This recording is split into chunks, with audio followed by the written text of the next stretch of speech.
मेरे प्रिय 140 करोड़ परिवारजन,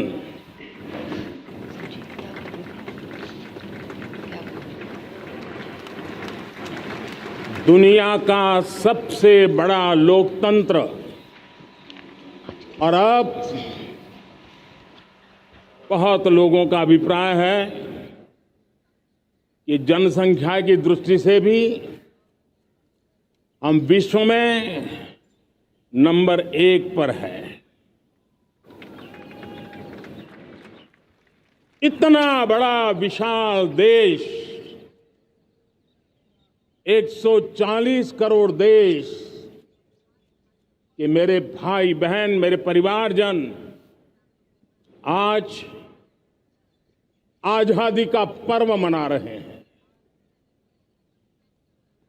मैं देश के कोटि कोटि जनों को,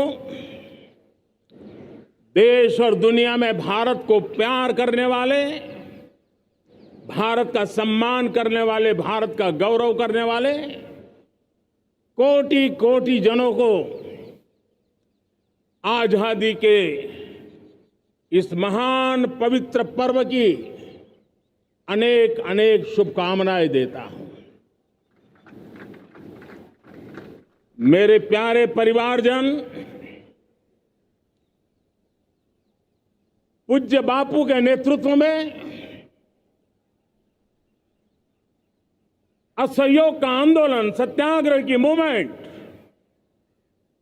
और भगत सिंह, सुखदेव, राजगुरु जैसे अनगिनत वीरों का बलिदान, उस पीढ़ी में शायद ही कोई व्यक्ति होगा जिसने देश की आजादी में अपना योगदान न दिया हो। मैं आज देश की आजादी के जंग में जिन जिन ने योगदान दिया है, बलिदान दिए हैं, त्याग किया है, तपस्या की है, उन सबको आदरपूर्वक नमन करता हूं, उनका अभिनंदन करता हूं। आज 15 अगस्त महान क्रांतिकारी और अध्यात्म जीवन के ऋषितुल्य प्रणेता श्री अरबिंदो की 150वीं जयंती पूर्ण हो रही है। ये वर्ष स्वामी दयानंद सरस्वती के 150वीं जयंती का वर्ष है। ये वर्ष रानी दुर्गावती के 500वीं जन्मशती का बहुत ही पवित्र अवसर है, जो पूरा देश बड़े धामधूम से मनाने वाला है। ये वर्ष मीराबाई, भक्ति योग की सिरमौर मीराबाई के 525 वर्ष का भी ये पावन पर्व है।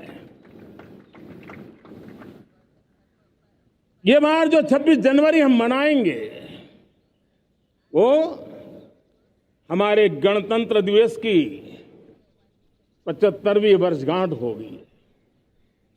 अनेक प्रकार से अनेक अवसर, अनेक संभावनाएं राष्ट्र निर्माण में जुटे रहने के लिए पल पल नई प्रेरणा, पल पल नई चेतना, पल पल सपने, पल पल संकल्प, शायद इससे बड़ा कोई अवसर नहीं हो सकता। मेरे प्यारे परिवारजन, इस बार प्राकृतिक आपदा ने देश के अनेक हिस्सों में अकल्पनीय संकट पैदा किए। जिन परिवारों ने इस संकट में सहन किया है, मैं उन सभी परिवारजनों के प्रति अपनी संवेदना प्रकट करता हूं और राज्य और केंद्र सरकार मिलकर के उन सभी संकटों से जल्दी से मुक्त होकर के फिर तेज गति से आगे बढ़ेंगे, ये मैं विश्वास दिलाता हूं। मेरे प्यारे परिवारजनों, पिछले कुछ सप्ताह नॉर्थ ईस्ट में, विशेषकर मणिपुर में और हिंदुस्तान के भी अन्य कुछ भागों में, लेकिन विशेषकर मणिपुर में जो हिंसा का दौर चला, कई लोगों को अपना जीवन खोना पड़ा, मां बेटियों के सम्मान के साथ खिलवाड़ हुआ। लेकिन कुछ दिनों से लगातार शांति की खबरें आ रही हैं। देश मणिपुर के लोगों के साथ है। देश मणिपुर के लोगों को पिछले कुछ दिनों से जो शांति बनाए रखी है, उस शांति के पर्व को आगे बढ़ाए और शांति से ही समाधान का रास्ता निकलेगा और राज्य और केंद्र सरकार मिलकर के उन समस्याओं के समाधान के लिए भरपूर प्रयास कर रही है, करती रहेगी। मेरे प्यारे परिवारजनों, जब हम इतिहास की तरफ नजर करते हैं तो इतिहास में कुछ पल ऐसे आते हैं जो अपनी अमिट छाप छोड़ करके जाते हैं और उसका प्रभाव सदियों तक रहता है। और कभी कभी शुरुआत में वो बहुत छोटा लगता है, छोटी सी घटना लगती है, लेकिन वो अनेक समस्याओं की जड़ बन जाती है। हमें याद है 1200 साल पहले इस देश पर आक्रमण हुआ। एक छोटे से राज्य के छोटे से राजा का पराजय हुआ, लेकिन तब पता तक नहीं था कि एक घटना भारत को 1000 साल की गुलामी में फंसा देगी। और हम गुलामी में जकड़ते गए, जो आया लूटता गया, जो जिसका मन चाहा हम पे आके सवार हो गया। कैसा विपरीत काल रहा होगा वो 1000 साल का। मेरे प्यारे परिवारजनों, घटना छोटी क्यों ना हो, लेकिन 1000 साल तक प्रभाव छोड़ के रही है। लेकिन मैं आज इस बात का जिक्र इसलिए करना चाहता हूं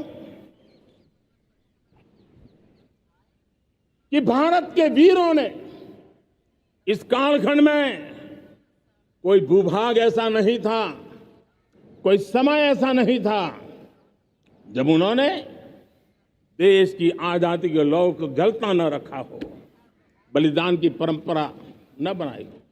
मां भारती बेड़ियों से मुक्त होने के लिए उठ खड़ी हुई थी, जंजीरों को झकझोर रही थी और देश की नारी शक्ति, देश की युवा शक्ति, देश के किसान, देश के गांव के लोग, मजदूर, कोई हिंदुस्तानी ऐसा नहीं था जो आजादी के सपने को लेकर के जीता न हो। आजादी को पाने के लिए मर मिटने के लिए तैयार होने वालों की एक बड़ी फौज तैयार हो गई थी। जेलों में जवानी खपाने वाले अनेक महापुरुष हमारे देश की आजादी को, इन गुलामी की बेड़ियों को तोड़ने के लिए लगे हुए थे। मेरे प्यारे परिवारजनों,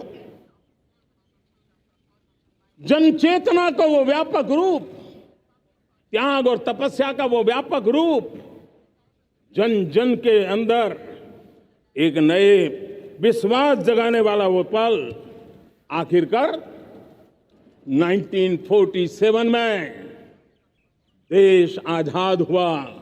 1000 साल की गुलामी में संजोए हुए सपने देशवासी पूरे करते हुए देखे। साथियों, मैं 1000 साल पहले की बात इसलिए कह रहा हूं, मैं देख रहा हूं फिर एक बार देश के सामने एक मौका आया है। इस ऐसे कालखंड में हम जी रहे हैं, ऐसे कालखंड में हमने प्रवेश किया है और यह हमारा सौभाग्य है कि भारत के ऐसे अमृत काल में, यह अमृत काल का पहला वर्ष है, या तो हम जवानी में जी रहे हैं या हम मां भारती की गोद में जन्म ले चुके हैं।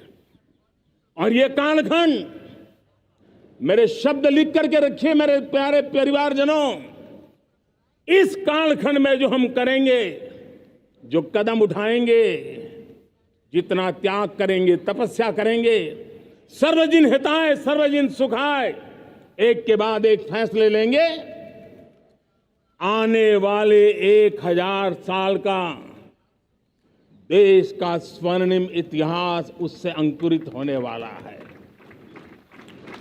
इस कालखंड में होने वाली घटनाएं आगामी 1000 साल के लिए इसका प्रभाव पैदा करने वाली है। गुलामी की मानसिकता से बाहर निकला हुआ देश पंच प्राण को समर्पित होकर के एक नए आत्मविश्वास के साथ आज आगे बढ़ रहा है। नए संकल्पों को सिद्ध करने के लिए वो जी जान से जुड़ रहा है। मेरी भारत माता, जो कभी ऊर्जा का सामर्थ्य था लेकिन राख के ढेर में दबी पड़ी थी, वो भारत मां 140 करोड़ देशवासियों के पुरुषार्थ है, उनकी चेतना से, उनकी ऊर्जा से फिर एक बार जागृत हो चुकी है। मां भारती जागृत हो चुकी है। और मैं साफ देख रहा हूं दोस्तों, यही कालखंड है, पिछले 9-10 साल हमने अनुभव किया है। विश्व भर में भारत की चेतना के प्रति, भारत के सामर्थ्य प्रति एक नया आकर्षण, नया विश्वास, नई आशा पैदा हुई है। और ये प्रकाश पुंज जो भारत से उठा है, वो विश्व को उसमें अपने लिए ज्योति नजर आ रही है। विश्व को एक नया विश्वास पैदा हो रहा है। हमारा सौभाग्य है,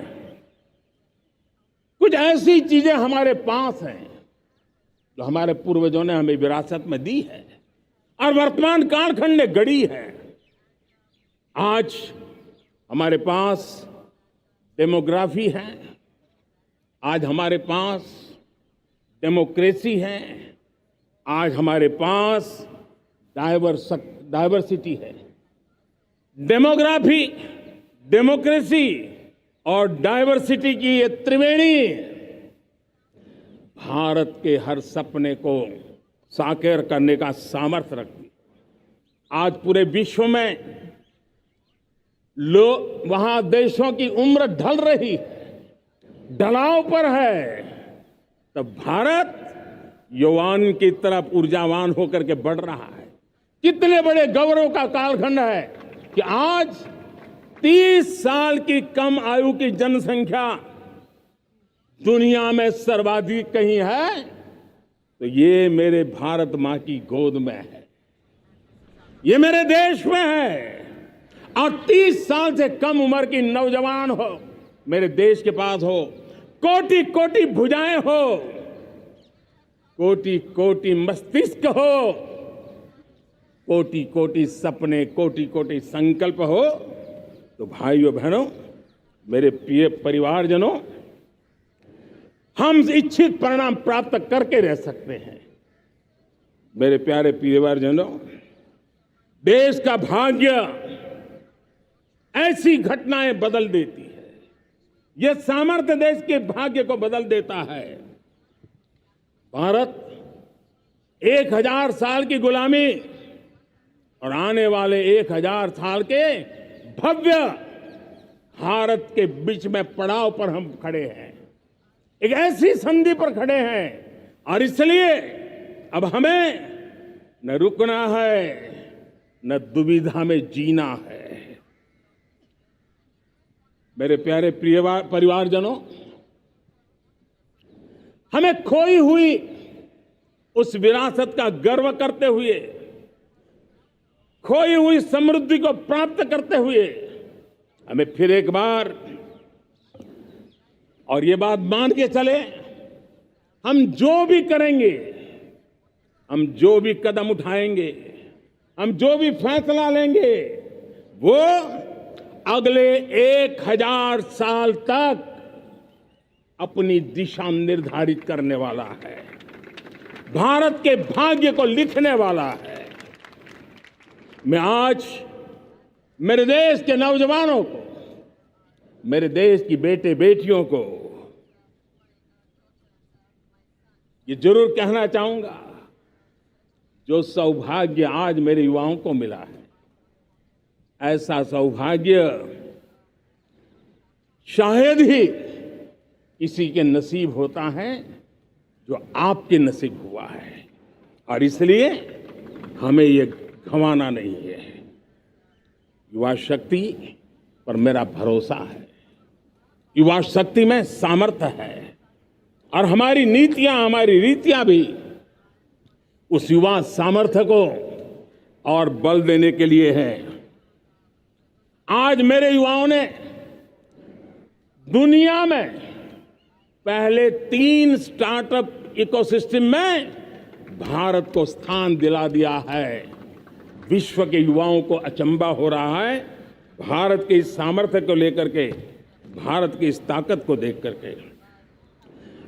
आज दुनिया टेक्नोलॉजी ड्रिवन है, और आने वाला युग टेक्नोलॉजी से प्रभावित रहने वाला है, और तब टेक्नोलॉजी में भारत की जो टैलेंट है उसकी एक नई भूमिका रहने वाली है।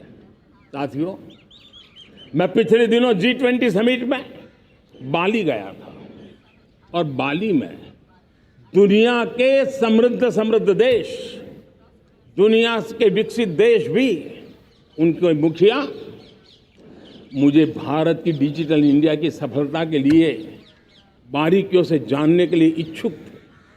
हर कोई इसका सवाल पूछता था, और जब मैं उनको कहता था कि भारत ने जो कमाल किया है ना, वो दिल्ली, मुंबई, चेन्नई तक सीमित नहीं है।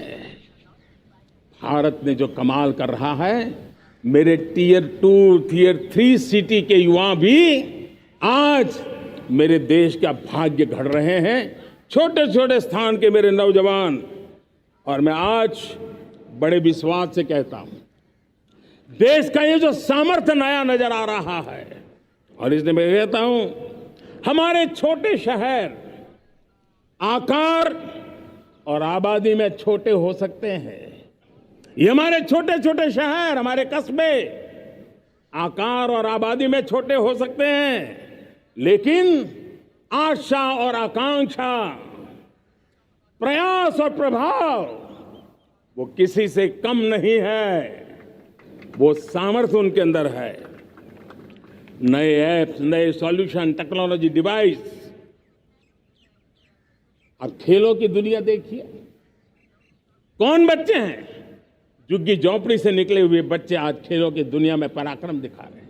छोटे छोटे गांव के, छोटे छोटे कस्बे के नौजवान, हमारी बेटे बेटियां आज कमाल दिखा रही हैं।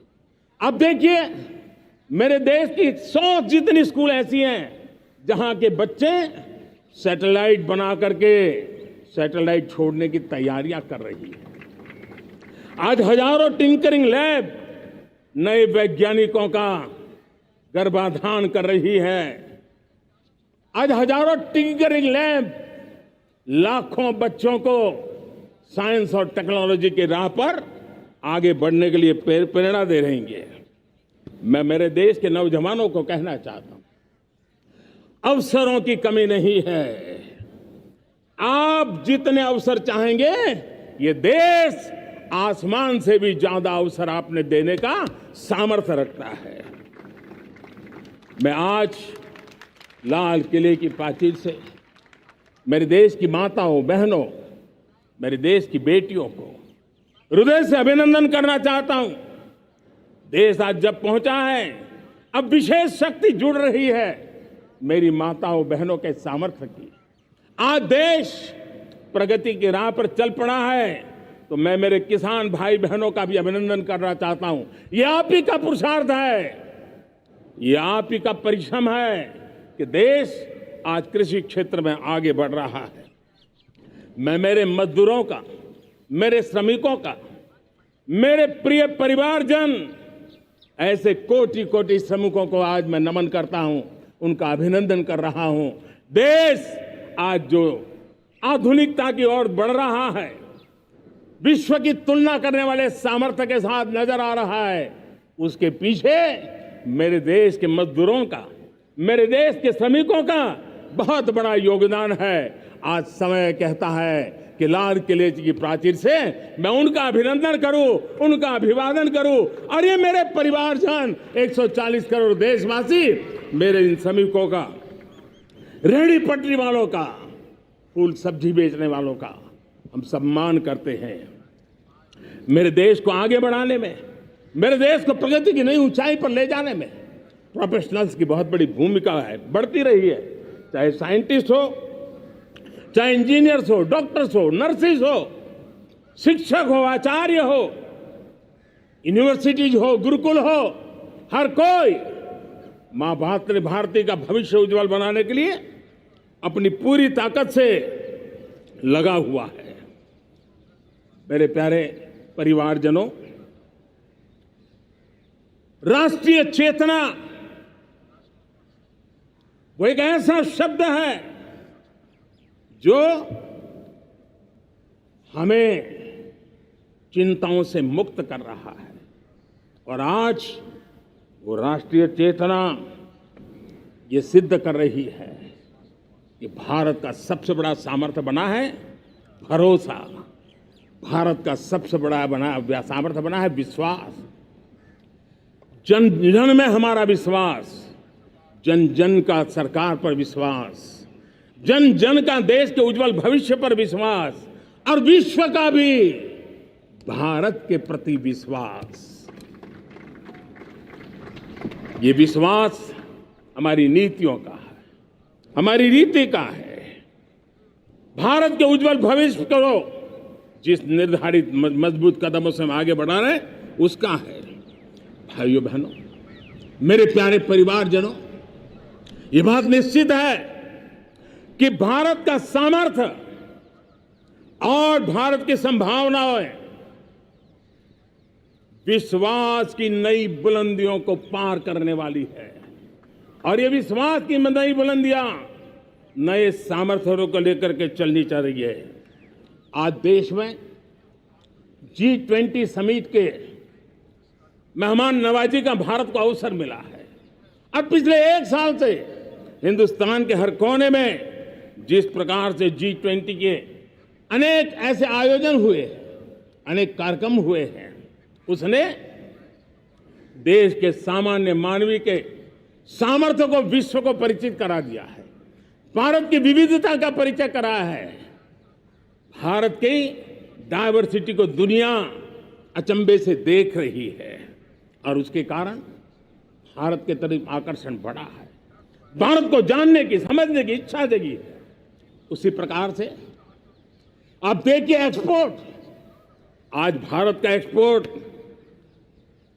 के तेजी से बढ़ रहा है, और मैं कहना चाहता हूं दुनिया के एक्सपर्ट्स इन सारे मानदंडों के आधार पर कह रहे हैं कि अब भारत रुकने वाला नहीं है। दुनिया की कोई भी रेटिंग एजेंसी होगी वो भारत का गौरव कर रही है। कोरोना काल के बाद दुनिया एक नए सिरे से सोचने लगी, और मैं विश्वास से देख रहा हूं कि जिस प्रकार से द्वितीय महायुद्ध के बाद, द्वितीय विश्व युद्ध के बाद दुनिया ने एक नया वर्ल्ड ऑर्डर आकार लिया था, मैं साफ साफ देख रहा हूं कि कोरोना के बाद एक नया विश्व ऑर्डर, एक नया ग्लोबल ऑर्डर, एक नया जियोपॉलिटिकल इक्वेशन, ये बहुत तेजी से आगे बढ़ रहा है। जियोपॉलिटिकल इक्वेशन की सारे व्याख्याएं बदल रही है, परिभाषाएं बदल रही है, और मेरे प्यारे परिवारजनों, आप गौरव करेंगे। बदलते हुए विश्व को शेप देने में आज मेरे 140 करोड़ देशवासियों आपका सामर्थ्य नजर आ रहा है। आप निर्णायक मोड़ पर खड़े हैं। और कोरोना काल में भारत ने जिस प्रकार से देश को आगे बढ़ाया, दुनिया ने हमारे सामर्थ्य को देखा है। जब दुनिया की सप्लाई चेन तहस नहस हो गई थी, बड़ी बड़ी अर्थव्यवस्थाओं पर दबाव था, उस समय भी हमने कहा था हमें विश्व का विकास देखना है तो मानव केंद्रीय होना चाहिए, मानवीय संवेदनाओं से भरा हुआ होना चाहिए, और तब जाकर के समस्याओं का सही समाधान निकालेंगे। और कोविड ने हमें सिखाया है या हमें मजबूर किया है, लेकिन मानवीय संवेदनाओं को छोड़ करके हम विश्व का कल्याण नहीं कर सकते। आज भारत ग्लोबल साउथ की आवाज बन रहा है। भारत की समृद्ध विरासत आज दुनिया के लिए एक अवसर बन रहा है। Global economy, global supply chain, इसमें भारत की हिस्सेदारी, मैं पक्का विश्वास से कहता हूं, आज जो भारत ने परिस्थिति पैदा हुई है, आज जो भारत ने कमाया है, वो दुनिया में स्थिरता की गारंटी लेकर के आया है। दोस्तों, अब न हमारे मन में, न 140 करोड़ मेरे परिवारजनों के मन में, और न ही दुनिया के मन में कोई इफ्स है, कोई बट्स है। विश्वास बन चुका है। मेरे प्यारे देशवासियों, अब गेंद हमारे पाले में है। हमें अवसर जाने नहीं देना चाहिए, हमें मौका छोड़ना नहीं चाहिए। भारत में मैं मेरे देशवासियों का इसलिए भी अभिनंदन करता हूं कि मेरे देशवासियों में एक नीर-क्षीर विवेक का सामर्थ्य है, समस्याओं की जड़ों को समझने का सामर्थ्य है। और इसलिए 2014 में मेरे देशवासियों ने 30 साल के अनुभव के बाद तय किया कि देश को आगे ले जाना है तो स्थिर सरकार चाहिए, मजबूत सरकार चाहिए, पूर्ण बहुमत वाली सरकार चाहिए। और देशवासियों ने एक मजबूत और स्थिर सरकार बनाई। और 3 दशकों के जो अनिश्चितता का कालखंड था, जो अस्थिरता का कालखंड था, जो राजनीतिक मजबूरियों से देश जकड़ा हुआ था, उससे मुक्ति मिली। मेरे प्यारे परिवारजनों, देश के पास आज एक ऐसी सरकार है, वो सर्वजन हिताय सर्वजन सुखाय, देश के संतुलित विकास के लिए समय का पल पल और जनता की पाई पाई, जनता की भलाई के लिए लगा रही है। और मेरी सरकार, मेरे देशवासियों का मन एक बात से जुड़ा हुआ है। हमारे हर निर्णय, हमारे हर दिशा, उसका एक ही मानदंड है, नेशन फर्स्ट, राष्ट्र प्रथम। और राष्ट्र प्रथम यही दूरगामी परिणाम, सकारात्मक परिणाम पैदा करने वाला है। देश में बड़े स्तर पर काम हो रहा है। और लेकिन मैं कहना चाहूंगा, 2014 में आपने एक मजबूत सरकार बनाई, और मैं कहता हूं 2014 में और 2019 में आपने एक सरकार फॉर्म की, तो मोदी में रिफॉर्म करने की हिम्मत आई। आपने ऐसी सरकार फॉर्म की कि मोदी को रिफॉर्म की हिम्मत आई। और जब मोदी ने एक के बाद एक रिफॉर्म किए, तो मेरे ब्यूरोक्रेसी के लोग, मेरे लाखों हाथ पैर जो हिंदुस्तान के कोने कोने में सरकार के हिस्से के रूप में काम कर रहे हैं, उन्होंने, ब्यूरोक्रेसी ने ट्रांसफॉर्म करने के लिए, परफॉर्म करने की जिम्मेवारी बखूबी निभाई। और उन्होंने परफॉर्म करके दिखाया, और जनता जनार्दन जुड़ गई, तो वो ट्रांसफॉर्म होता भी नजर आ रहा है। और इसलिए रिफॉर्म, परफॉर्म, ट्रांसफॉर्म, ये कालखंड अब भारत के भविष्य को गढ़ रहा है। और हमारी सोच देश की उस ताकतों को बढ़ावा देने पर है जो आने वाले 1000 साल की नींव को मजबूत करने वाले हैं। दुनिया को युवा शक्ति की जरूरत है, युवा स्किल की जरूरत है। हमने अलग स्किल मिनिस्ट्री बनाई, वो भारत की आवश्यकताओं को तो पूरी करेगी, वो दुनिया की आवश्यकताओं को पूरी करने का भी सामर्थ्य रखेगी। हमने जल शक्ति मंत्रालय बनाया। मंत्रालय की बनाने की रचना को भी अगर कोई एनालिसिस करेगा ना, तो इस सरकार के मन मस्तिष्क को बड़े अच्छे ढंग से आप समझ पाएंगे। हमने जल शक्ति मंत्रालय बनाया। ये जल शक्ति मंत्रालय हमारे देश के एक एक देशवासियों को पीने का शुद्ध पानी पहुंचे, पर्यावरण की रक्षा के लिए पानी के प्रति संवेदनशील व्यवस्थाएं विकसित हो, उस पर हम बल रहे हैं। हमारे देश में कोरोना के बाद दुनिया देख रही है होलिस्टिक हेल्थ केयर, ये समय की मांग है। हमने अलग आयुष मंत्रालय बनाया और योग और आयुष आज दुनिया में अपना परचम लहरा रहे हैं।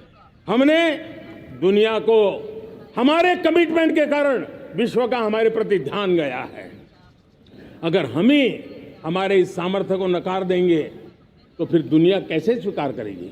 लेकिन जब मंत्रालय बना तो दुनिया को भी उसका मूल्य समझ में आया। मत्स्य पालन, हमारा इतना बड़ा समुद्री तट, हमारे कोटि कोटि मछुआरे भाई बहन, उनका कल्याण भी हमारे दिलों में है। और इसलिए हमने अलग से मत्स्य पालन को लेकर के, पशुपालन को लेकर के, डेयरी को लेकर के अलग मंत्रालय की रचना की, ताकि समाज के जिस वर्ग के लोग पीछे रह गए उनको हम साथ लें। देश में सरकारी अर्थव्यवस्था के हिस्से होते हैं, लेकिन समाज की अर्थव्यवस्था का एक बड़ा हिस्सा है कोऑपरेटिव मूवमेंट। उसको बल देने के लिए, उसको आधुनिकता लाने के लिए और देश के कोने कोने में लोकतंत्र की एक सबसे बड़ी इकाई को मजबूत करने के लिए हमने अलग कोऑपरेटिव मंत्रालय बनाया। और वो हमारी सहकारी संस्थाएं उसका जाल बिछा रहा है, ताकि गरीब से गरीब की वहां सुनवाई हो, उसकी आवश्यकताओं की पूर्ति हो, और वो भी राष्ट्र के विकास की योगदान में एक छोटी इकाई का हिस्सा बनकर के उसमें वो योगदान दे रखें। हमने सहकार से समृद्धि का रास्ता अपनाया है। मेरे प्यारे परिवारजनों, जब हम लोग 14 में आए थे तो हम वैश्विक अर्थव्यवस्था में 10वें नंबर पर थे, और आज 140 करोड़ देशवासियों का पुरुषार्थ रंग लाया है कि हम विश्व की अर्थव्यवस्था में 5वें नंबर पर पहुंच चुके हैं। और ये ऐसे ही नहीं हुआ है। जो एक भ्रष्टाचार का राक्षस देश को दबोचे हुए थे, लाखों करोड़ के घोटाले अर्थव्यवस्था को डामाडोल कर रहे थे, गवर्नेंस फ्रेजाइल फाइल में देश की पहचान होने लगी थी, लीकेजेस को हमने बंद किया, मजबूत अर्थव्यवस्था बनाई, हमने गरीब कल्याण के लिए ज्यादा से ज्यादा धन खर्चने का प्रयास किया। और आज मैं देशवासियों को बताना चाहता हूं कि जब देश आर्थिक रूप से समृद्ध होता है तो सिर्फ तिजोरी नहीं बढ़ती है, देश का सामर्थ्य बढ़ता है, देशवासियों का सामर्थ्य बढ़ता है। और तिजोरी का पाई पाई अगर ईमानदारी से जनता जनार्दन के लिए खर्च करने का संकल्प लेने वाली सरकार हो तो परिणाम कैसा आता है। मैं 10 साल का हिसाब तिरंगे की साक्षी में लाल किले की प्राचीर से मेरे देशवासियों को दे रहा हूं। आंकड़े देख करके आपको लगेगा इतना बड़ा बदलाव, इतना बड़ा सामर्थ्य। 10 साल पहले राज्यों को 30 लाख करोड़ रुपए भारत सरकार की तरफ से जाते थे। पिछले 9 साल में यह आंकड़ा 100 लाख करोड़ पर पहुंचा है।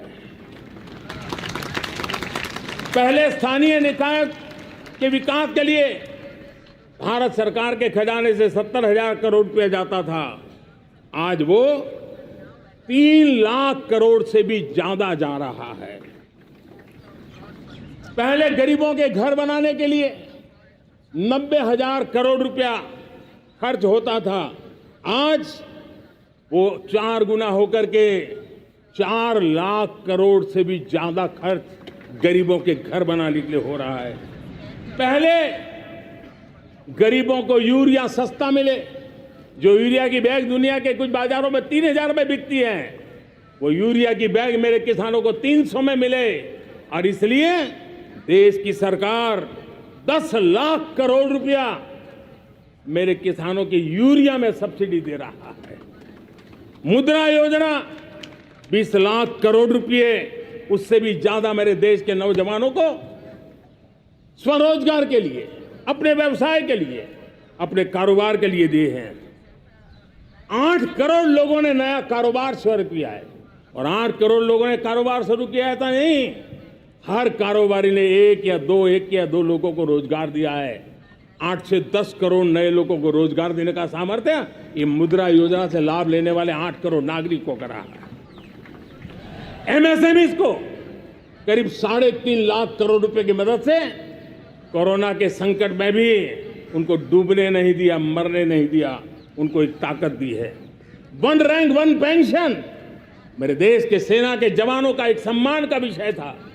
70,000 करोड़ रुपया भारत की तिजोरी से आज पहुंचा है, मेरे निवृत्त सेना के नायकों के जेब में, उनके परिवार में पहुंचा है।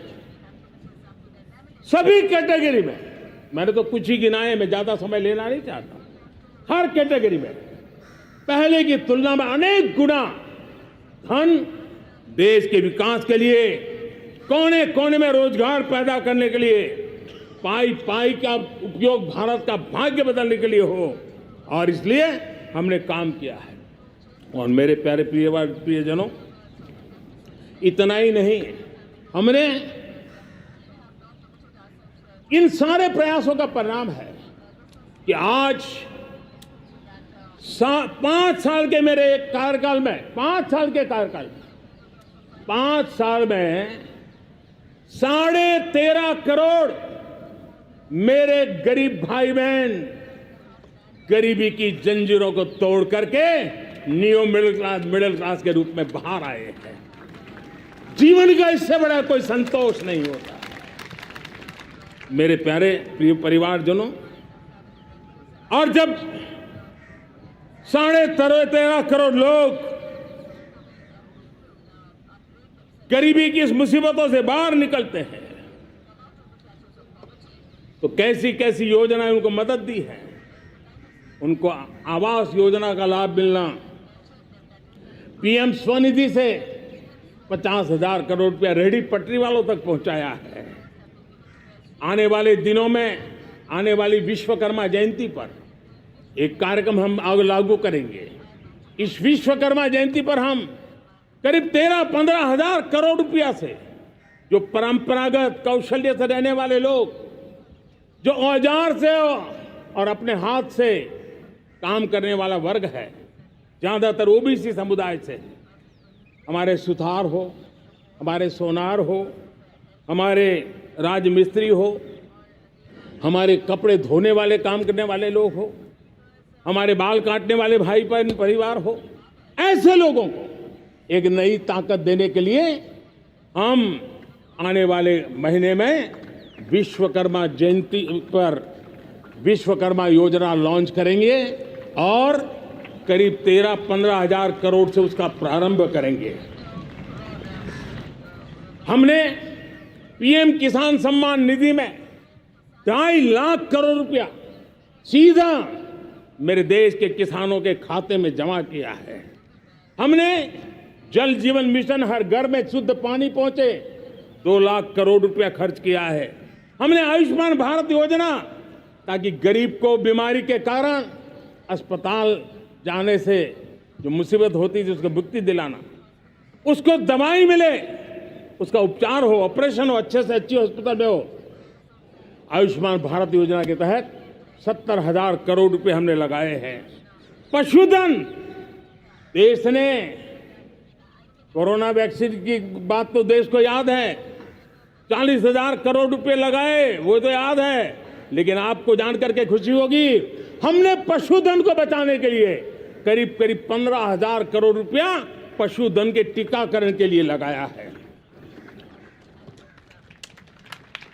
मेरे प्यारे देशवासियों, मेरे प्यारे परिवारजनों, जन औषधि केंद्रों ने देश के सीनियर सिटीजन्स को, देश के मध्यम वर्गीय परिवार को एक नई ताकत दी है। जिस संयुक्त परिवार में अगर किसी को एक डायबिटीज जैसा हो जाए, 2-3 हजार रुपया दवाई का बिल स्वाभाविक हो जाता है। हमने जन औषधि केंद्र से जो दवाई बाजार में 100 रुपये में मिलती है, वो 10 रुपया, 15 रुपया, 20 रुपये में दी। और आज देश में 1000 जन औषधि केंद्रों से मेरे इन बीमारी में जिनको दवाई की जरूरत थी, ऐसे लोगों के करीब 20,000 करोड़ रुपया उनके जेब में बचा है। और ये ज्यादातर मध्यम वर्ग के परिवार के लोग हैं। लेकिन आज उसकी सफलता को देखते हुए मैं देशवासियों को कहना चाहता हूं, जैसे हम एक विश्वकर्मा योजना लेकर के समाज के उस वर्ग को छूने वाले हैं, अब देश में 10,000 जन औषधि केंद्र से हम 25,000 जन औषधि केंद्र का लक्ष्य लेकर के आने वाले दिनों में काम करने वाले हैं। मेरे प्यारे परिवारजनों, जब देश में गरीबी कम होती है तो देश की मध्यम वर्ग की ताकत बहुत बढ़ती है। और अगर दुनिया में, और मैं आपको विश्वास दिलाता हूं, आने वाले 5 साल में मोदी का गारंटी है, देश पहले 3 वैश्विक इकोनॉमी में अपना जगह ले लेगा। ये पक्का जगह ले लेगा। आज जो 13.5 करोड़ गरीबी से बाहर आए हुए लोग हैं, वो एक प्रकार से मध्यम वर्ग की ताकत बन जाते हैं। जब गरीब की खरीद शक्ति बढ़ती है तो मध्यम वर्ग की व्यापार शक्ति बढ़ती है। जब गांव की खरीद शक्ति बढ़ती है तब कस्बे और शहर की आर्थिक व्यवस्था और तेज गति से दौड़ती है। और यही इंटरकनेक्टेड हमारा अर्थ चक्र होता है। हम उसको बल देकर के आगे चलना चाहते हैं।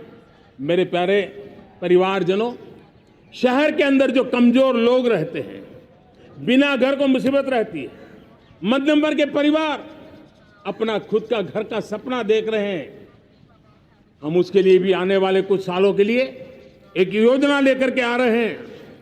और जिसमें ऐसे मेरे परिवारजन जो शहरों में अपना घर, शहरों में रहते हैं लेकिन किराए के मकान पे रहते हैं, झुग्गी झोपड़ी में रहते हैं, चाल में रहते हैं, अनऑथराइज्ड कॉलोनीज में रहते हैं, ऐसे मेरे परिवारजन अगर अपना मकान बनाना चाहते हैं तो बैंक से जो लोन मिलेगा उसके ब्याज के अंदर राहत दे करके लाखों रुपयों की मदद करने का हमने निर्णय किया है। मेरे मध्यम वर्ग के परिवार को जब 2 लाख से 7 लाख इनकम टैक्स की सीमा बढ़ जाती है तो सबसे बड़ा लाभ सैलरी क्लास को होता है, मेरे मध्यम वर्ग को होता है। इंटरनेट का डेटा बहुत महंगा था 2014 के पहले, आज दुनिया का सबसे सस्ता इंटरनेट का डेटा का खर्चा हो रहा है। हर परिवार के पैसे बच रहे हैं। मेरे प्यारे परिवारजनों, विश्व कोरोना के बाद अभी तक उभर नहीं पाया है। युद्ध ने फिर एक नई मुसीबत पैदा की है। आज दुनिया महंगाई के संकट से जूझ रही है। पूरी दुनिया की अर्थव्यवस्था को महंगाई ने दबोच के रखा है। हम भी दुनिया से जिन सामान की जरूरत होती है लाते हैं, तो हमें सामान तो इंपोर्ट करते हैं। हमारा दुर्भाग्य है कि हमें महंगाई भी इंपोर्ट करनी पड़ती है, क्योंकि पूरी दुनिया को महंगाई ने जकड़ के रखा है। लेकिन मेरे प्यारे परिवारजनों, भारत ने महंगाई को नियंत्रित रखने के लिए भरसक प्रयास किए हैं। पिछले कालखंड की तुलना में हमें कुछ सफलता भी मिली है, लेकिन इतने से संतोष नहीं मान सकते। दुनिया से हमारी चीजें अच्छी हैं, इतने बात से हम सोच नहीं सकते। मुझे तो मेरे देशवासियों को महंगाई की बोझ कम से कम हो, इस दिशा में और भी कदम उठाने हैं और हम उस कदम को उठा के रहेंगे। मेरा प्रयास निरंतर जारी रहेगा।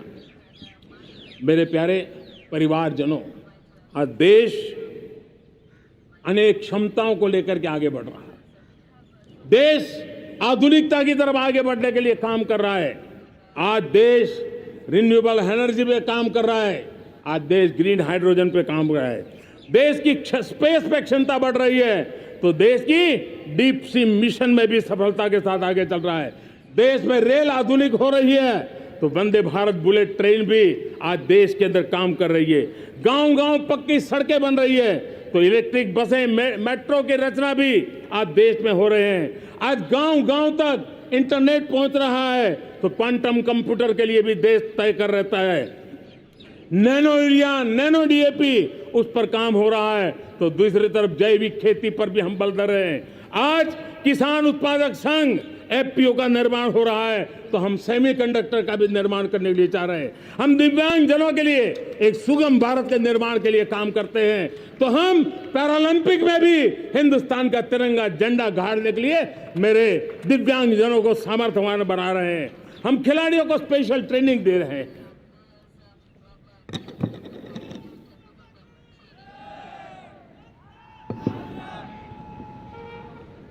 आज भारत पुरानी सोच, पुराने ढर्रे को छोड़ करके लक्ष्यों को तय करके लक्ष्यों को प्राप्त करने की राह से चल रहा है। और जब मैं कहता हूं ना कि जिसका शिलान्यास हमारी सरकार करती है, उसका उद्घाटन भी हमारे कालखंड में करते हैं।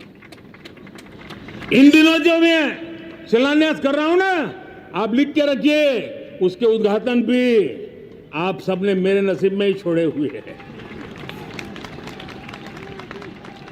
हमारी कार्य संस्कृति, बड़ा सोचना, दूर का सोचना, सर्वजन हिताय सर्वजन सुखाय सोचना, यह हमारी कार्यशैली रही है।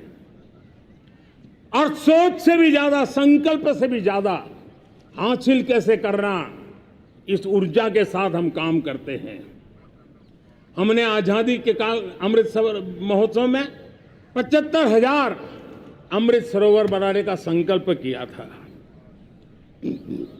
उस समय हमने हर जिले में 75 अमृत सरोवर बनाने का संकल्प किया था।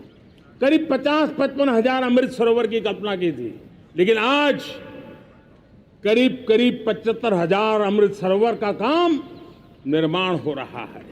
ये अपने आप में बहुत बड़ा काम हो रहा है। जनशक्ति और जल शक्ति की ताकत भारत के पर्यावरण की रक्षा में भी काम आने वाली है। 18,000 गांवों तक बिजली पहुंचाना, जनधन बैंक खाते खोलना, बेटियों के लिए शौचालय बनाना, सारे टारगेट समय के पहले पूरी शक्ति से पूरे करेगा। और जब भारत ठान लेता है तो उसे पूरा करके रहता है। ये हमारा ट्रैक रिकॉर्ड कहता है। 200 करोड़ वैक्सीनेशन का काम, दुनिया हमें जब पूछती है 200 करोड़ सुनती है, उनकी आंखें फट जाती है। इतना बड़ा काम ये मेरे देश के आंगनवाड़ी वर्कर, हमारी आशा वर्कर, हमारी हेल्थ वर्कर, उन्होंने करके दिखाया। यह मेरे देश का सामर्थ्य है। 5G को रोल आउट किया, दुनिया में सबसे तेज गति से 5G रोल आउट करने वाला मेरा देश है। 700 से अधिक जिलों तक हम पहुंच चुके हैं और अब 6G की भी तैयारी कर रहे हैं। हमने टास्क फोर्स बना दिया है। रिन्यूएबल एनर्जी, हम टारगेट से पहले चले हैं। हमने रिन्यूएबल एनर्जी 2030 का जो टारगेट तय किया था, 21-22 में इसको पूरा कर दिया। हमने इथेनॉल में 20% ब्लेंडिंग की बात कही थी, वो भी हमने समय से 5 साल पहले पूरा कर दिया। हमने $500 बिलियन के एक्सपोर्ट की बात की थी, वो भी समय के पहले $500 बिलियन से ज्यादा कर दिया। हमने तय किया, जो हमारे देश में 25 साल से चर्चा हो रही थी कि देश में नई संसद बने, पार्लियामेंट का कोई सत्र ऐसा नहीं था नई संसद के। ये मोदी है, समय के पहले नई संसद बना करके रख दिया। मेरे प्यारे भाई बहनों, ये काम करने वाली सरकार है, निर्धारित लक्ष्यों को पार करने वाली सरकार है। ये नया भारत है, ये आत्मविश्वास से भरा हुआ भारत है, ये संकल्पों को चरितार्थ करने के लिए जी जान से जुटा हुआ भारत है। और इसलिए ये भारत न रुकता है, ये भारत न थकता है, ये भारत न हाँफता है और न ही ये भारत हारता है। और इसलिए मेरे प्यारे परिवारजनों, आर्थिक शक्ति बढ़ी है तो हमारी सामरिक शक्ति को भी एक नई ताकत मिली है। हमारी सीमाएं पहले से अधिक सुरक्षित हुई है और मेरे सीमा पर बैठे हुए मेरे जवान जो देश की सीमाओं की रक्षा कर रहे हैं और मेरे देश की आंतरिक सुरक्षा के संभालने वाले यूनिफॉर्म फोर्सेस, मैं आजादी के इस पावन पर्व पर उनको भी अनेक अनेक बधाई देते हुए मेरी बात को आगे बढ़ाता हूं। सेना का अधिकरण हो, हमारी सेना युवा बने, हमारी सेना बैटल के लिए रेडी, युद्ध योग्य बने, इसलिए निरंतर रिफॉर्म का काम आज हमारी सेना में हो रहा है। मेरे प्यारे परिवारजनों, आए दिन हम लोग सुना करते थे, यहां बम धमाका हुआ, वहां बम धमाका हुआ, हर जगह पे लिखा हुआ रहता था कि इस बैग को मत छूना, अनाउंसमेंट होते रहते थे। आज देश सुरक्षा की अनुभूति कर रहा है और जब सुरक्षा होती है, शांति होती है, तो प्रगति के नए अरमान हम पूरे कर सकते हैं। उसको लिए सीरियल बम धमाके का जमाना बीती हुई बात हो गई है। निर्दोषों के जो मौत होते थे वो बीते हुए कल की बात हो गई है। आज देश में आतंकी हमलों में भारी कमी आई है। नक्सल प्रभावित क्षेत्रों में भी बहुत बड़ा बदलाव आया है, बहुत बड़ा परिवर्तन का एक वातावरण बना है। मेरे प्यारे परिवारजनों, प्रगति की हर चीज में, लेकिन जब 2047 हम एक विकसित भारत का सपना लेकर के चल रहे हैं तब, और वो सपना नहीं, 140 करोड़ देशवासियों का संकल्प है और उस संकल्प को सिद्ध करने के लिए परिश्रम की पराकाष्ठा भी है। और उसकी सबसे बड़ी ताकत होती है वो राष्ट्रीय चरित्र होता है। दुनिया में जिन जिन देशों ने प्रगति की है, दुनिया में जो जो देश संकटों से वो पार करके निकले हैं, उसमें हर चीज के साथ साथ एक महत्वपूर्ण कैटलिक एजेंट रहा है, वो राष्ट्रीय चरित्र रहा है। और हमें राष्ट्रीय चरित्र के लिए और बल देते हुए हमें आगे बढ़ना होगा।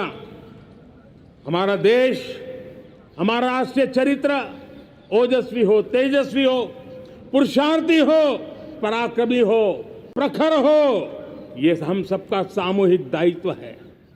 और आने वाले 25 साल हम एक ही मंत्र को लेकर चले, ये हमारे राष्ट्रीय चरित्र के सिरमौर होना चाहिए, एकता का संदेश, भारत की एकता को जीना, भारत की एकता को आंच आए, न ऐसी मेरी भाषा होगी, न ऐसा मेरा कोई कदम होगा। हर पल देश को जोड़ने का प्रयास मेरी तरफ से भी होता रहेगा। भारत की एकता हमें सामर्थ्य देती है। उत्तर हो, दक्षिण हो, पूर्व हो, पश्चिम हो, गांव हो, शहर हो, पुरुष हो, नारी हो, हम सब ने एकता के भाव के साथ और विविधता भरे देश में एकता का सामर्थ्य होता है। और दूसरी महत्व की बात मैं देख रहा हूं, अगर 2047 में हमें हमारे देश को विकसित भारत के रूप में देखना है तो हमें श्रेष्ठ भारत के मंत्र को जीना होगा, हमें चरितार्थ करना होगा। अब हमारे प्रोडक्शन में, मैंने 2014 में कहा था जीरो डिफेक्ट, जीरो इफेक्ट। दुनिया के किसी भी टेबल पर मेक इन इंडिया चीज हो तो दुनिया को विश्वास होना चाहिए, इससे बेहतर दुनिया में कुछ नहीं हो सकता है। ये अल्टीमेट होगा। हमारी हर चीज, हमारी सर्विसेज होगी तो श्रेष्ठ होगी, हमारे शब्द की ताकत होगी तो श्रेष्ठ होगी, हमारी संस्थाएं होगी तो श्रेष्ठ होगी, हमारी निर्णय प्रक्रियाएं होगी तो श्रेष्ठ होगी। ये श्रेष्ठता का भाव लेकर के हमें चलना होगा। तीसरी बात है, देश में आगे बढ़ाने के लिए एक अतिरिक्त शक्ति का सामर्थ्य भारत को आगे ले जाने वाला है और वो है विमेन लेड डेवलपमेंट। आज भारत गर्व से कह सकता है कि दुनिया में नागरिक उड्डयन में अगर किसी एक देश में सबसे ज्यादा विमेन पायलट है तो मेरे देश में है। आज चंद्रयान की गति हो, मून मिशन की बात हो, मेरी विमेन साइंटिस्ट उसका नेतृत्व कर रहे हैं। आज विमेन सेल्फ हेल्प ग्रुप हो, मेरी 2 करोड़ लखपति दीदी का लक्ष्य लेकर के आज विमेन सेल्फ हेल्प ग्रुप पे हम काम कर रहे हैं। हमारी नारी शक्ति के सामर्थ्य को बढ़ावा देते हुए विमेन लेड डेवलपमेंट के, और जब G20 में मैंने विमेन लेड डेवलपमेंट के विषय को आगे बढ़ाया है तो पूरा G20 समूह इसके महत्व को स्वीकार कर रहा है और उसके महत्व को स्वीकार कर करके वो उसको बहुत बल दे रहे हैं। उसी प्रकार से भारत विविधताओं से भरा देश है। असंतुलित विकास के हम शिकार रहे हैं। मेरा पराया का के कारण हमारे देश के कुछ हिस्से उसके शिकार रहे हैं। अब हमें रीजनल एस्पिरेशंस को, संतुलित विकास को बल देना है और रीजनल एस्पिरेशंस को लेकर के उस भावना को हमें सम्मान देते हुए, जैसे हमारी भारत माँ का कोई, हमारा शरीर का कोई अंग अगर अविकसित रहे तो हमारा शरीर विकसित नहीं माना जाएगा। हमारा शरीर का कोई अंग दुर्बल रहे तो हमारा शरीर स्वस्थ नहीं माना जाएगा। वैसे ही मेरी भारत माता, उसका कोई एक भूभाग भी, समाज का कोई तबका भी अगर दुर्बल रहे तो मेरी भारत माता समर्थ है, स्वस्थ है, ऐसा बैठ कर हम नहीं बैठ सकते। और इसलिए रीजनल एस्पिरेशंस को हमने एड्रेस करने की आवश्यकता है और इसलिए हम समाज का सर्वांगीण विकास हो, सर्वस्पर्शी विकास हो, भूभाग के हर क्षेत्र को उसकी अपनी ताकत को खिलने का अवसर मिले, उस दिशा में आगे बढ़ना चाहते हैं। मेरे प्यारे परिवारजनों, भारत एक मदर ऑफ डेमोक्रेसी है। भारत मॉडल ऑफ डाइवर्सिटी भी है। भाषाएं अनेक हैं, बोलियां अनेक हैं, परिधान अनेक हैं, विविधताएं बहुत है। हमने उन सारे लोगों को आधार पर आगे बढ़ना है। मेरे प्यारे परिवारजनों, देश के जब मैं एकता की बात करता हूं तब अगर घटना मणिपुर में होती है तो पीड़ा महाराष्ट्र में होती है, अगर बाढ़ आसाम में आती है तो बेचैन केरला हो जाता है। हिंदुस्तान के किसी भी हिस्से में कुछ भी हो, हम एक अंगांगी भाव की अनुभूति करते हैं। मेरे देश की बेटियों पर जुल्म न हो, यह हमारा सामाजिक भी दायित्व है, यह हमारा पारिवारिक दायित्व भी है और ये देश के नाते हम सबका दायित्व है। आज जब अफगानिस्तान से गुरु ग्रंथ साहब के स्वरूप को लाते हैं तो पूरा देश गौरव की अनुभूति करता है। जब आज दुनिया के किसी देश में कोविड के काल में मेरा कोई सिख भाई लंगर लगाता है, भूखों को खिलाता है और दुनिया में वाहवाही होती है तो हिंदुस्तान का सीना चौड़ा हो जाता है।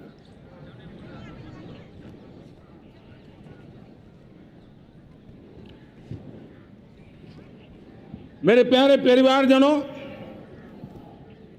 हमारे लिए जब नारी सम्मान की बात करते हैं, मुझे अभी एक देश में दौरा कर रहा था तो वहां एक बहुत ही सीनियर मिनिस्टर, उसने मुझे एक सवाल पूछा। उसने कहा, आपके यहाँ बेटियां साइंस और इंजीनियरिंग के विषयों की पढ़ाई करती हैं क्या? उसमें क्या था? मैंने उनको कहा, आज मेरे देश में लड़कों से ज्यादा बेटियां आज स्टेम यानी साइंस, टेक्नोलॉजी, इंजीनियरिंग और मैथ्स, अधिकतम भाग मेरी बेटियां ले रही है। तो उनके लिए अचरज था। ये सामर्थ्य आज हमारे देश का देख रहा है। मेरे प्यारे परिवारजनों, आज 10 करोड़ महिलाएं विमेन सेल्फ हेल्प में जुड़ी हुई है और विमेन सेल्फ हेल्प ग्रुप के साथ आप गांव में जाएंगे तो आपको बैंक वाली दीदी मिलेगी, आपको आंगनवाड़ी वाली दीदी मिलेगी, आपको दवाई देने वाली दीदी मिलेगी। और अब मेरा सपना है 2 करोड़ लखपति दीदी बनाने का, गांव में 2 करोड़ लखपति दीदी। और इसके लिए एक नया अभिगम भेजा, साइंस और टेक्नोलॉजी। हमारे गांव की महिलाओं का भी सामर्थ्य देखता हूं मैं, और इसलिए हम एक नई योजना सोच रहे हैं कि हमारे एग्रीकल्चर सेक्टर में टेक्नोलॉजी आए, एग्री टेक को बल मिले। इसलिए विमेन सेल्फ हेल्प ग्रुप की बहनों को हम ट्रेनिंग देंगे, ड्रोन चलाने की, ड्रोन रिपेयरिंग की हम ट्रेनिंग देंगे, और हजारों ऐसे विमेन सेल्फ हेल्प ग्रुप को भारत सरकार ड्रोन देगी, ट्रेनिंग देगी, और हमारे एग्रीकल्चर के काम में ड्रोन की सेवाएं उपलब्ध हो। इसके लिए हम शुरुआत करेंगे। प्रारंभ हम 15,000 विमेन सेल्फ हेल्प ग्रुप के द्वारा ये ड्रोन की उड़ान का हम आरंभ कर रहे हैं। मुझे विश्वास है कि इसके कारण हमारे परिवारजनों का, मेरे प्यारे परिवारजनों, आज देश आधुनिकता की तरफ बढ़ रहा है। हाईवे हो, रेलवे हो, एयरवे हो, हाईवेज हो, इंफॉर्मेशन वेज, वाटरवेज हो, कोई क्षेत्र ऐसा नहीं है जिस क्षेत्र को आगे बढ़ाने की दिशा में आज देश काम न करता हो। पिछले 9 वर्ष में तटीय क्षेत्रों में हमने, आदिवासी क्षेत्र में, हमारे पहाड़ी क्षेत्र में विकास को बहुत बढ़ दिया है।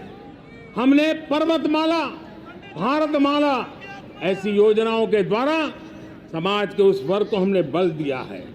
हमने गैस की पाइपलाइन से हमारे पूर्वी भारत को जोड़ने का काम किया है। हमने अस्पतालों की संख्या बढ़ाई है, हमने डॉक्टर की सीटें बढ़ाई है ताकि हमारे बच्चे डॉक्टर बनने का सपना पूरा कर सके। हमने मातृभाषा में पढ़ाने पर बल दिया है, अब मातृभाषा में वो पढ़ाई कर सके उस दिशा में। और मैं भारत के सुप्रीम कोर्ट का भी धन्यवाद करता हूं कि भारत की सुप्रीम कोर्ट ने कहा है कि आप जो जजमेंट देंगे उसका जो ऑपरेटिव पार्ट होगा वो जो अदालत में आया है उसकी भाषा में उसको उपलब्ध होगा। मातृभाषा का महात्म्य आज बढ़ रहा है।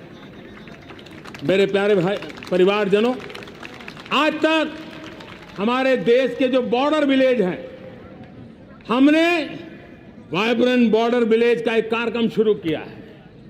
और वाइब्रेंट बॉर्डर विलेज अब तक इसके लिए कहा जाता था देश के आखिरी गांव। हमने उस पूरी सोच को बदला है, वो देश का आखिरी गांव नहीं है। सीमा पर जो नजर आ रहा है वो मेरे देश का पहला गांव है। अगर सूरज उगता है पूरब में तो उस तरफ के गांव में पहली सूरज की किरण आती है। अगर सूरज ढलता है तो इस तरफ के गांव में आखिरी किरण उसका लाभ मिलता है। ये मेरे पहले गांव है और मुझे खुशी है कि आज मेरे इस कार्यक्रम के विशेष मेहमान, ये जो पहले गांव है, सीमावर्ती गांव है, उसके 600 प्रधान आज इस लाल किले की प्राचीर के इस महत्वपूर्ण कार्यक्रम का हिस्सा बनने के लिए आए। पहली बार वो इतनी दूर तक आए हैं, नए संकल्प और सामर्थ्य के साथ जुड़ने के लिए आया है। मेरे प्यारे परिवारजनों, हमने संतुलित विकास के लिए एस्पिरेशनल डिस्ट्रिक्ट, एस्पिरेशनल ब्लॉक की कल्पना की और आज उसके सुखद परिणाम मिल रहे हैं। आज राज्य के जो नॉर्मल पैरामीटर्स हैं, जो एस्पिरेशनल डिस्ट्रिक्ट कभी बहुत पीछे थे, वो आज राज्य में भी अच्छा करने लग गए हैं। और मुझे विश्वास है कि आने वाले दिनों में ये हमारे आकांक्षी जिले, हमारे आकांक्षी बॉल अवश्य आगे बढ़ेंगे। जैसे मैंने कहा था, भारत का चरित्र की चर्चा कर रहा था, तो मैंने पहला कहा था भारत की एकता, दूसरा कहा था भारत श्रेष्ठता की तरफ बल दें, तीसरा कहा था विमेन लेड डेवलपमेंट की मैंने बात कही थी, और मैं आज एक बात और कहना चाहता हूं कि हम जैसे रीजनल एस्पिरेशन, मैंने चौथी बात कही थी, पांचवी महत्व की बात, और भारत ने उस दिशा में ध्यान, और वो है हमारा राष्ट्रीय चरित्र विश्व मंगल के लिए सोचने वाला होना चाहिए। हमें देश को इतना मजबूत बनाना है जो विश्व मंगल के लिए भी अपनी भूमिका अदा करे। और आज कोरोना के बाद मैं देख रहा हूं जिस प्रकार से संकट की घड़ी में देश ने दुनिया की मदद की, उसका परिणाम है कि आज दुनिया में हमारा देश एक विश्व मित्र के रूप में, विश्व का अटूट साथी के रूप में आज मेरे देश की पहचान बनी है। हमें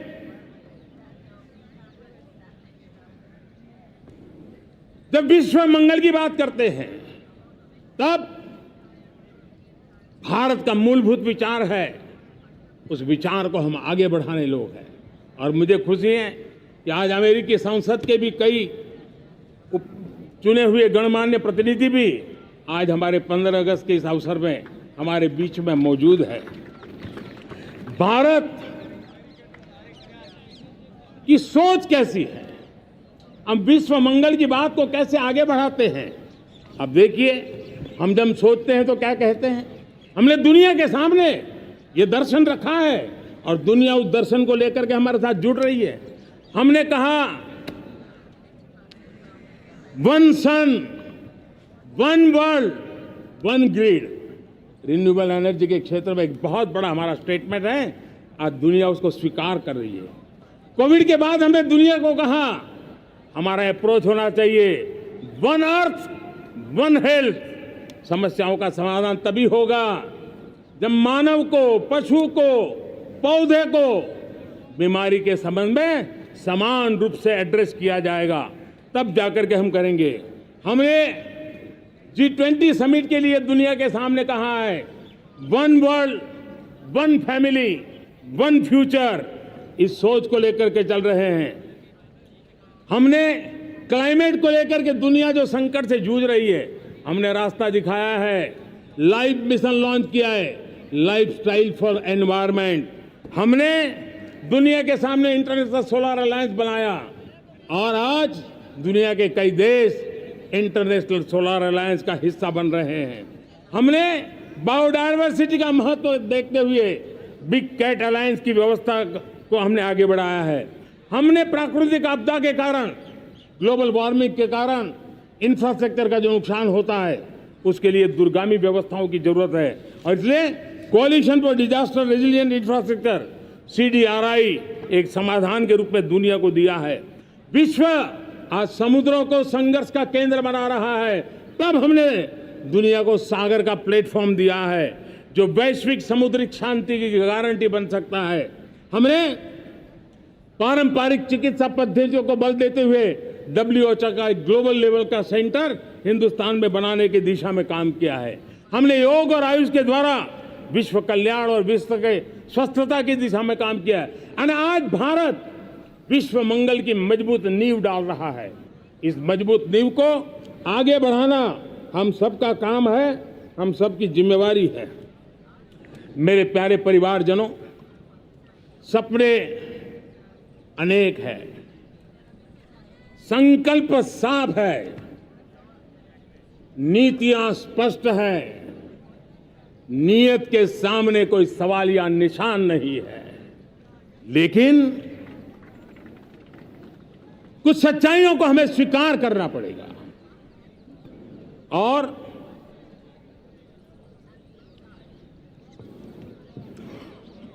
उसके समाधान के लिए मेरे प्रिय परिवारजनों, मैं आज लाल किले से आपकी मदद मांगने आया हूं। मैं लाल किले से आपके आशीर्वाद मांगने आया हूं, क्योंकि पिछले सालों मैंने देश को जो समझा है, देश की आवश्यकताओं को जो मैंने परखा है, और अनुभव के आधार पर मैं कह रहा हूं कि आज गंभीरतापूर्वक उन चीजों को हमें लेना होगा। आजादी के अमृत काल में 2047 में जब देश आजादी के 100 साल मनाएगा, उस समय दुनिया में भारत का तिरंगा झंडा विकसित भारत का तिरंगा झंडा होना चाहिए।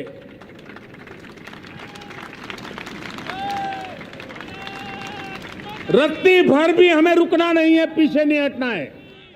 और इसके लिए शुचिता, पारदर्शिता और निष्पक्षता, ये पहली मजबूती की जरूरत है। हमें उस मजबूती को जितना ज्यादा खाद पानी दे सकते हैं, संस्थाओं के माध्यम से दे सकते हैं, नागरिक के नाते दे सकते हैं, परिवार के नाते दे सकते हैं, ये हमारा सामूहिक दायित्व होना चाहिए। और इसलिए पिछले 75 साल का इतिहास देखिए, भारत के सामर्थ्य में कोई कमी नहीं थी। अरे जो देश कभी सोना की चिड़िया कहा जाता था, वो देश क्यों न फिर से उस सामर्थ्य को लेकर के खड़ा हो सकता है। मेरा अटूट विश्वास है साथियों, मेरे प्रिय परिवारजनों, मेरा अखंड अटूट एक निष्ठ विश्वास है कि 2047 में जब देश आजादी के 100 साल मनाएगा, मेरा देश विकसित भारत बन के रहेगा। और ये मैं मेरे देश के सामर्थ्य के आधार पर कह रहा हूं, मेरे उपलब्ध संसाधनों के आधार पर कह रहा हूं, और सबसे ज्यादा 30 से कम आयु वाली मेरी युवा शक्ति के भरोसे कह रहा हूं, मेरी माताओं बहनों के सामर्थ्य के भरोसे कह रहा हूं। लेकिन उसके सामने अगर कोई रुकावट है, कुछ विकृतियां पिछले 75 साल में ऐसे घर कर गई है, हमारी समाज व्यवस्था का ऐसा हिस्सा बन गई है कि कभी कभी तो हम आंख भी बंद कर देते हैं। अब आंख बंद करने का समय नहीं है। अगर सपनों को सिद्ध करना है, संकल्प को पार करना है, तो हमें ये आंख मिचौली बंद करके, आंख में आंख मिला करके 3 बुराइयों से लड़ना बहुत समय की मांग है। हमारे देश की सारी समस्याओं की जड़ में भ्रष्टाचार ने दिमक की तरह देश की सारी व्यवस्थाओं को, देश के सामर्थ्य को पूरी तरह नोच लिया है। भ्रष्टाचार से मुक्ति, भ्रष्टाचार के खिलाफ जंग हर इकाई में, हर क्षेत्र में। और मैं देशवासियों, मेरे प्रिय परिवारजनों, ये मोदी के जीवन का कमिटमेंट है। ये मेरे अंतर्गत व्यक्तित्व का एक कमिटमेंट है कि मैं भ्रष्टाचार के खिलाफ लड़ाई लड़ता रहूंगा। दूसरा, हमारे देश को नोच लिया है परिवारवाद ने। इस परिवारवाद ने देश को जिस प्रकार से जकड़ के रखा है, उसने देश के लोगों का हक छीना है। और तीसरी बुराई तुष्टीकरण की है। ये तुष्टीकरण में भी देश के मूलभूत चिंतन को, देश के सर्व समावेशक हमारे राष्ट्रीय चरित्र को दाग लगा दिए हैं, तहस नहस कर दिया है इन लोगों ने। और इसलिए मेरे प्यारे देशवासियों, इसलिए मेरे प्यारे परिवारजनों, हमें इन 3 बुराइयों के खिलाफ पूरे सामर्थ्य के साथ लड़ना है। भ्रष्टाचार, परिवारवाद, तुष्टीकरण, ये चुनौतियां हमारे, ये ऐसी चीजें पनपी है जो हमारे देश के लोगों का जो आकांक्षा है उसका दमन करती है। हमारे देश के कुछ लोगों के पास जो छोटा मोटा सामर्थ्य है उसका शोषण करती है। ये ऐसी चीजें हैं जो हमारे लोगों की आशा आकांक्षाओं को सवाल या निशान में गाड़ देती है।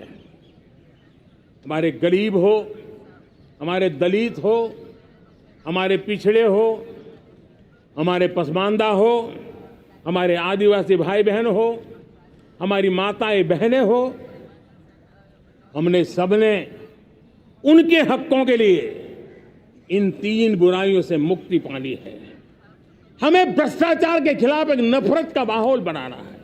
जैसे गंदगी हमें नफरत पैदा करती है ना मन में, गंदगी पसंद नहीं है, ये सार्वजनिक जीवन की इससे बड़ी कोई गंदगी नहीं हो सकती। और इसलिए हमारे स्वच्छता अभियान को एक नया मोड़ ये भी देना है कि हमें भ्रष्टाचार से मुक्ति पानी है। सरकार टेक्नोलॉजी से भ्रष्टाचार की मुक्ति के लिए बहुत प्रयास कर रही है। आपको जानकर के हैरानी होगी, इस देश में पिछले 9 साल में एक काम मैंने ऐसे किया, आंकड़ा सुनोगे तो लोग कहेंगे मोदी ऐसा करता है, जैसे 10 करोड़ लोग करीब करीब जो गलत फायदा उठाते थे वो मैंने रोक दिया। तो आप में से कोई कहेगा आपने लोगों से अन्याय कर दिया। जी नहीं, ये 10 करोड़ कौन लोग थे? ये 10 करोड़ वो लोग थे जिनका जन्म ही नहीं हुआ था और उनके नाम पर उनके विडो हो जाते थे, वो वृद्ध हो जाते थे, वो दिव्यांग हो जाते थे, फायदे लिए जाते थे। 10 करोड़ ऐसे बेनामी जो चीजें चलती थी उसको रोकने का पवित्र काम, भ्रष्टाचारियों की संपत्ति जो हमने जब्त की है ना, वो पहले की तुलना में 20 गुना ज्यादा की है। मेरे प्यारे परिवारजनों, ये आपकी कमाई का पैसा लोग लेकर के भागे थे, 20 गुना ज्यादा संपत्ति को जब्त करने का। और इसलिए लोगों की मेरे प्रति नाराजगी होना बहुत स्वाभाविक है, लेकिन मुझे भ्रष्टाचार के खिलाफ की लड़ाई को आगे बढ़ाना है। हमारे सरकारी व्यवस्था ने पहले कैमरा के सामने तो कुछ हो जाता था, लेकिन बाद में चीजें अटक जाती थी। हमने पहले की तुलना में कई गुना ज्यादा अदालत में चार्जशीट की है और अब जमानतें भी नहीं मिलती हैं। वैसी पक्की व्यवस्था को लेकर के हम आगे बढ़ रहे हैं, क्योंकि हम ईमानदारी से भ्रष्टाचार के खिलाफ लड़ रहे हैं। आज परिवारवाद और तुष्टीकरण, इसने देश का बहुत बड़ा दुर्भाग्य किया है। अब लोकतंत्र में ये कैसे हो सकता है कि पॉलिटिकल पार्टी, और मैं विशेष बल दे रहा हूं पॉलिटिकल पार्टी, आज मेरे देश के लोकतंत्र में एक ऐसी विकृति आई है जो कभी भारत के लोकतंत्र को मजबूती नहीं दे सकती। और वो क्या है बीमारी? परिवारवादी पार्टियां। और उनका तो मंत्र क्या है? Party of the family, by the family and for the family. इनका तो जीवन मंत्र यही है कि उनकी पॉलिटिकल पार्टी, उनका राजनीतिक दल परिवार का, परिवार के द्वारा और परिवार के लिए, परिवारवाद और भाई भतीजावाद प्रतिभाओं के दुश्मन होते हैं, योग्यता को नकारते हैं, सामर्थ्य को स्वीकार नहीं करते हैं। और इसलिए परिवारवाद इस देश के लोकतंत्र की मजबूती के लिए उसकी मुक्ति जरूरी है। सर्वजन हिताय सर्वजन सुखाय, हर किसी को हक मिले इसलिए, और सामाजिक न्याय के लिए भी ये बहुत। उसी प्रकार से तुष्टीकरण ने सामाजिक न्याय का सबसे बड़ा नुकसान किया। अगर सामाजिक न्याय को तबाह किसने किया है तो ये तुष्टीकरण की सोच, तुष्टीकरण की राजनीति, तुष्टीकरण का सरकारी योजनाओं का तरीका, इसने सामाजिक न्याय को मौत के घाट उतार दिया है। और इसलिए हमें तुष्टीकरण, भ्रष्टाचार, ये विकास का सबसे बड़ा दुश्मन है। अगर देश विकास चाहता है, देश 2047 विकसित भारत का सपना का साकार करना चाहता है, तो हमारे लिए आवश्यक है कि हम किसी भी हालत में देश में भ्रष्टाचार को सहन नहीं करेंगे। इस मूड को लेकर के चलना चाहिए। मेरे प्यारे परिवारजनों, हम सबका एक बहुत बड़ा महत्वपूर्ण दायित्व है।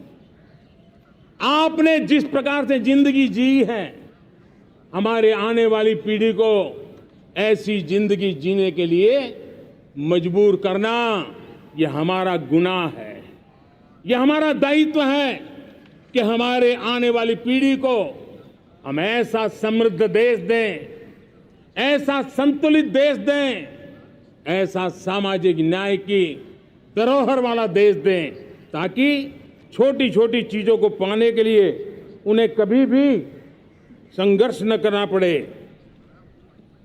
हम सभी का कर्तव्य, हर नागरिक का कर्तव्य है, और ये अमृत काल कर्तव्य काल है। हम कर्तव्य से पीछे नहीं उठ सकते। हमें वो भारत बनाना है जो पूज्य बापू के सपनों का था। हमें वो भारत बनाना है जो हमारे स्वतंत्र सेनानियों का सपना था। हमें वो भारत बनाना है जो हमारे वीर शहीदों का था, हमारी वीरांगनाओं का था, जिन्होंने मातृभूमि के लिए अपना जीवन दे दिया था। मेरे प्यारे परिवारजनों, मैं जब 2014 में आपके पास आया था, तब 2014 में मैं परिवर्तन का वादा लेकर के आया था। 2014 में मैंने आपको वादा किया था, मैं परिवर्तन लाऊंगा, और 140 करोड़ मेरे परिवारजन, आपने मुझ पे भरोसा किया और मैंने विश्वास पूरा करने की कोशिश की। रिफॉर्म, परफॉर्म, ट्रांसफॉर्म, वो 5 साल जो वादा था वो विश्वास में बदल गया, क्योंकि मैंने परिवर्तन का वादा किया था। रिफॉर्म, परफॉर्म, ट्रांसफॉर्म के द्वारा मैंने इस वादे को विश्वास में बदल दिया। कठोर परिश्रम किया है, देश के लिए किया है, शान से किया है, सिर्फ और सिर्फ नेशन फर्स्ट, राष्ट्र सर्वोपरि, इस भाव से किया है। 2019 में परफॉर्मेंस के आधार पर आप सबने मुझे फिर से आशीर्वाद दिया। परिवर्तन का वादा मुझे यहां ले आया, परफॉर्मेंस मुझे दोबारा ले आया, और आने वाले 5 साल अभूतपूर्व विकास के हैं। 2047 के सपने को साकार करने का सबसे बड़ा स्वर्णिम पल आने वाले 5 साल है। और अगली बार 15 अगस्त को इसी लाल किले से मैं आपको देश की उपलब्धियां, आपके सामर्थ्य, आपके संकल्प, उसमें हुई प्रगति, उसकी जो सफलता है, उसके गौरवगान, उससे भी अधिक आत्मविश्वास के सामने, आपके सामने मैं प्रस्तुत करूंगा। मेरे प्यारे प्रियजनों, मेरे परिवारजनों, मैं आप में से आता हूं, मैं आपके बीच से निकला हूं, मैं आपके लिए जीता हूं। अगर मुझे सपना भी आता है तो आपके लिए आता है। अगर मैं पसीना भी बहाता हूं तो आपके लिए बहाता हूं, क्योंकि इसलिए नहीं कि आपने मुझे दायित्व दिया है, मैं इसलिए कर रहा हूं कि आप मेरे परिवारजन हैं, और आपके परिवार के सदस्य के नाते मैं आपके किसी दुख को देख नहीं सकता हूं, मैं आपके सपनों को चूर चूर होते नहीं देख सकता हूं, मैं आपके संकल्प को सिद्धि तक ले जाने के लिए आपका एक साथी बन करके, आपका एक सेवक बन करके, आपके साथ जुड़े रहने का, आपके साथ जीने का, आपके लिए जूझने का मैं संकल्प लेकर के चला हुआ इंसान हूं। और मुझे विश्वास है, हमारे पूर्वजों ने आजादी के लिए जो जंग लड़ा था, जो सपने देखे थे, वो सपने हमारे साथ है। आजादी के जंग में जिन्होंने बलिदान दिया था, उनके आशीर्वाद हमारे साथ है और 140 करोड़ देशवासियों को एक ऐसा अवसर आया है। ये अवसर हमारे लिए एक बहुत बड़ा संबल लेकर के आया है और इसलिए मेरे प्यारे प्रियजनों, आज जब मैं अमृतकाल में आपके साथ बात कर रहा हूं, ये अमृतकाल का पहला वर्ष है। ये अमृतकाल के पहले वर्ष पर जब मैं आपसे बात कर रहा हूं तो मैं आपको पूरे विश्वास से कहना चाहता हूं, चलता चलाता काल चक्र, चलता चलाता काल चक्र, अमृत काल का भाल चक्र, चलता चलाता काल चक्र, अमृत काल का भाल चक्र, सबके सपने, सबके सपने अपने सपने, सबके सपने अपने सपने, पनपे सपने सारे, सबके सपने अपने सपने, पनपे सपने सारे, धीर चले वीर चले, धीर चले वीर चले, चले युवा हमारे, धीर चले वीर चले, चले युवा हमारे, नीति सही, नीति सही, रीति नहीं, नीति सही, रीति नहीं, गति सही, गति सही, राह नहीं, गति सही, राय नहीं। चुनो चुनो चुनौती, चुनो चुनौती सीना तान, चुनो चुनौती सीना तान, जग में बढ़ाओ देश का नाम, चुनो चुनौती सीना तान, जग में बढ़ाओ देश का नाम। मेरे प्यारे परिवारजनों, हिंदुस्तान के कोने कोने में बैठे हुए मेरे परिवारजन, दुनिया के कोने कोने में जाकर के बसे हुए मेरे परिवारजन, आप सबको आजादी के पावन पर्व की फिर एक बार मैं बहुत बहुत शुभकामनाएं देता हूं। ये अमृतकाल हम सबके लिए कर्तव्य काल है। ये अमृतकाल हम सबको मां भारती के लिए कुछ कर गुजारने का काल है। आजादी का जब जंग चल रहा था 1947 के पहले जो पीढ़ी ने जन्म लिया था उन्हें देश के लिए मरने का मौका मिला था। वो देश के लिए मरने के लिए मौका नहीं छोड़ते थे, लेकिन हमारे नसीब में देश के लिए मरने का मौका नहीं है। लेकिन हमारे लिए देश के लिए जीने का ये इससे बड़ा कोई अवसर नहीं होता। हमें पल पल देश के लिए जीना है।